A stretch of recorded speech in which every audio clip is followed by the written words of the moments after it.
So welcome back to my channel. So இன்றைக்கி நம்ம என்ன டாபிக் பார்க்க போகிறோம் அப்படின்னா, லாஸ்ட்டாக நான் லைஃப்பில் ஃபேஸ் பண்ண சில விஷயங்கள் பற்றி சொன்னேன். பேக்ரவுண்ட் வைஸ் கொஞ்சம் மோசமாக இருக்கும். ஸோ கண்டுக்காதீங்க. ஸோ லாஸ்ட்டாக நான் என்ன சொல்லியிருந்தேன்னா, லைஃப்பில் இந்த 3 விஷயம் இருந்தால் நம்ம இப்படிலாம் ஆகலாம் அப்படின்னு சொல்லியிருந்தேன். இப்போது இந்த டாபிக் என்னன்னு கேட்டிங்கன்னா, இங்கே எல்லாருமே இங்கே முக்கால்வாசி இப்போ மோட்டிவேஷனல் வீடியோ பேசுகிறவங்க இருக்கட்டும், இப்போ வீட்லேயே இருக்கட்டும், எல்லாருமே என்ன சொல்லுவாங்கன்னா, லைஃப்பில் நீ உழைச்சா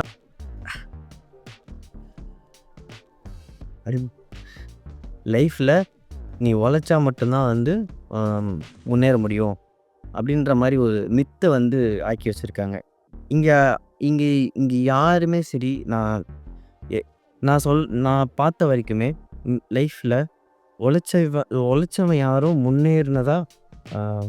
முன்னேறி நான் பார்க்கல என்னோட லைஃப்பில். ஏன் அப்படின்னு சொல்லி கேட்டிங்கன்னா, இப்போ எங்கள் அப்பா சின்ன வயசுலேருந்தே கஷ்டப்பட்டுருக்காரு. சின்ன வயசுனால் அவர் அவருக்கு ஒரு 24 வயசு ஆகும்போது சென்னைக்கு ஓடி வந்தார். ஃபேமிலி கொஞ்சம் வேலை, இங்கே இருக்கிறவங்க சென்னையில் இருக்கிறவங்க கொஞ்சம் வேலை பார்த்து தருவாங்க, அப்படியே பொழைச்சிக்கலாம் அப்படின்னு ஓடி வந்தார். பட் ஆனால் அன்ஃபார்ச்சுனேட்லி யாருமே ஹெல்ப் பண்ணல. ஸோ அப்படி இப்படின்னு சொல்லி ஒரு கட்டட வேலையில் கல் தூக்க மண் தூக்க போய் இப்போ ஒரு ஒரு வேலை தெரிஞ்சுக்கிட்டு, ஆனால் பில்டிங் கான்ட்ராக்ட் எதுவுமே எடுக்கலை. அது ஒரு பெரிய கதை. எடுத்தாரே அது கொஞ்சம் விரும்போச்சு. வேலை தெரிஞ்சுக்கிட்டு இப்போ வேலை பண்ணிகிட்ருக்காரு. ஸோ இதனால அவர் முன்னேறிட்டாரா அப்படின்னு கேட்டால் கிடையாது. ஃபஸ்ட்டு கல் தூக்கிட்டு இருந்தார், மண் தூக்குனார். அதுக்கு 100 200 கிடச்சிது. இப்போது ஒரு 1000 கிடைக்கிது, அவ்வளோதான். அதுக்கான ப்ராசஸ் எவ்வளோ வருஷம் நீங்கள் பார்த்தீங்களா? எனக்கு 25 வயசு ஆகுது. அவருக்கு 24 வயசு இருக்கும்போது அவர் ஸ்டார்ட் பண்ணுறாரு. ஸோ அப்போ அவர் ஒரு 30-40 வருஷம் அவருடைய ப்ராசஸ்க்கான சம்பளம் 1000. இன்றைக்கி அந்த 1000 ஜொமேட்டோ ஓட்டினாலே சம்பாதிச்சிடலாம். ஸோ அது புரியுதா உங்களுக்கு? உழைச்சா முன்னேறலாம் அப்படிங்கிறது இங்கே நம்மளை ஏமாற்றி வச்சுருக்காங்க. நம்மளை டியூன் பண்ணி ஒரு கம்பெனியில் நீ உழைச்சாதான் முன்னேற முடியும்னு சொல்லி உன்னை டியூன் பண்ணி ஓகே உழைக்கணும்னு உழைக்க வச்சுட்டே இருக்காங்க. இங்கே எப்படின்னா, உழைப்போடு சேர்ந்து நம்மளுடைய மூளைக்கும் வேலை கொடுக்கணும். இப்போது ஃபார் எக்ஸாம்பிள் நான் யாரை சொல்லலாம்னா, ஜொமேட்டோவே எடுத்துக்கிறேன். ஜொமேட்டோ டெலிவரி பண்ணுறவன் உழைக்கிறான், ஓகேங்களா? அவன் யோசிக்கலை, உழைக்கிறான். அவனுக்கு எல்லாமே கொடுத்துட்டாங்க, அவன் உழைக்கிறான். அதுலேருந்து அவனுக்கு காசு வருது, போகிறான், அவ்வளோதான். அவனோட மந்த்லி ஏர்னிங்ஸ் இப்படி தான். உழைக்கிறான், காசு வருது, உழைக்கிறான், காசு வருது. பட் ஆனால் அந்த ஆப்பை க்ரியேட் பண்ணுறதுக்கு, அந்த ஆப்பை எப்படி ரன் பண்ண வைக்கலாம், ஒரு சில விஷயங்கள் எல்லாமே யார் கண்டுபிடிச்சிருப்பா?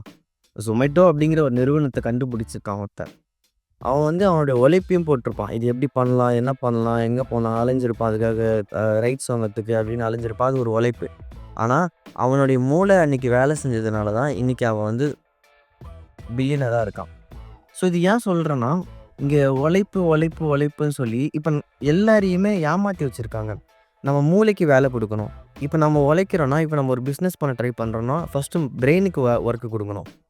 ஸோ அந்த பிரெயின் ஒர்க் பண்ணி ஓகே இந்த பிஸ்னஸ் ஓகே இது இப்படி பண்ணால் நல்லாயிருக்கும், இது இந்த வழியாக கொண்டு போனால் நல்லாயிருக்கும், இதுக்கு இந்த மார்ஜின் வச்சு விற்றா நல்லாயிருக்கும், இது இப்படி ப்ரமோட் பண்ணால் நல்லாயிருக்கும். ஸோ அப்படிங்கிற ஒரு ஐடியா நமக்கு வரணும். நம்ம யோசிக்கிறோம்ல, அந்த யோசிக்கிற தன்மைக்கு தான் இங்கே காசு.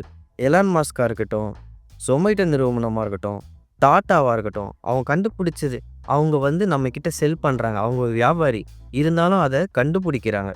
அதை யோசித்து ஓகே இது இப்படி பண்ணால் இதுலேருந்து இப்படி காசு சம்பாதிக்கலாம் அப்படின்னு யோசிக்கிறாங்க. ஆனால் உழைக்கிறவன் என்ன பண்ணுவான்னா, ஓகே இங்கே போனால் இந்த வேலை செஞ்சால் இவ்வளோ காசு வரும் அப்படின்னு மட்டுமே தான் யோசிப்பாங்க. தவிர இங்கே போய் இந்த வேலை செஞ்சு இதுலேருந்து இதில் அப்படி இப்படின்னு டெவலப் பண்ணி ப்ரொமோஷன் கிடைக்கும், சேலரி கிடைக்கும், அவ்வளோதான்.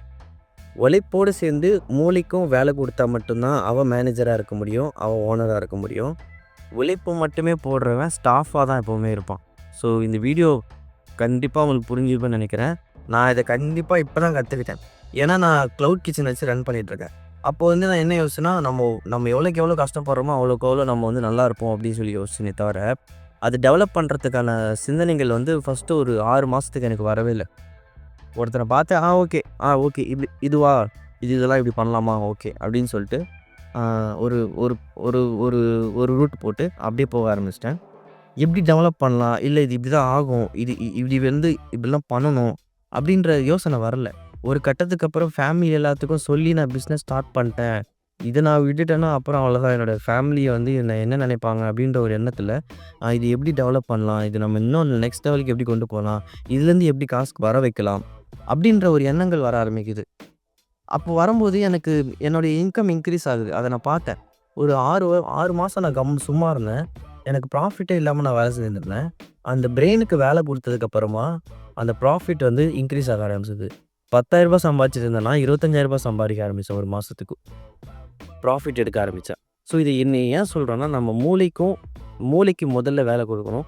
அந்த மூளைக்கு குடுக்குற வேலை கரெக்ட்டா இருக்கா? ஓகே. இது இந்த மூளை சொல்ற விஷயம் கரெக்ட்டா இருக்கான்னு யோசிக்கணும்.